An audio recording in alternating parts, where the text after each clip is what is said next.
नमस्कार, मी पंजाब तक हवामान अभ्यासक मुक्काम गोष्ट कुगळी धामणगाव तालुका शिरूर जिल्हा परभणी. सर्व शेतकऱ्याला सांगू इच्छितो की राज्यामध्ये आता 30 जून पर्यंत राज्यात दररोज भाग बदलत जोरात पाऊस पडणार आहे, म्हणून ही प्रथम शेतकऱ्यासाठी आनंदाची बातमी. त्याच्यानंतर सर्व राज्यातल्या सर्व शेतकऱ्याला सांगू इच्छितो, पूर्व विदर्भ, पश्चिम विदर्भ, मराठवाडा, उत्तर महाराष्ट्र, दक्षिण महाराष्ट्र, पश्चिम महाराष्ट्र सर्व शेतकऱ्याला सांगू इच्छितो 30 जून पर्यंत दररोज भाग बदलत पाऊस पडणार आहे, म्हणून हा अंदाज लक्षात घ्यायचा. राज्यामध्ये काय झालं की आता जवळपास 60% जवळपास पेरणी झाली आहे आणि 40% लोकांची पेरणी शिल्लक आहे, म्हणून हा खास करून राहिलेल्या शेतकऱ्यांसाठी खास करून आनंदाची बातमी.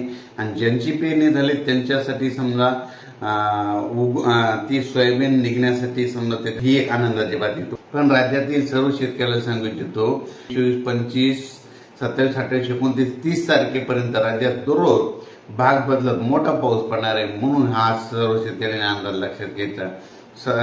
सर्व शेतकऱ्याला सांगायचं झालं तर ज्यांची पेरणी शिल्लक आहे, जमिनीमध्ये इतके ओल झाले, त्यानंतर पेरणीचा निर्णय घ्यावा, म्हणून हे देखील सगळ्यांनी लक्षात घ्यायचं. अचानक वातावरणात बदल झाला तर लगेच एक मेसेज दिला जाईल. धन्यवाद.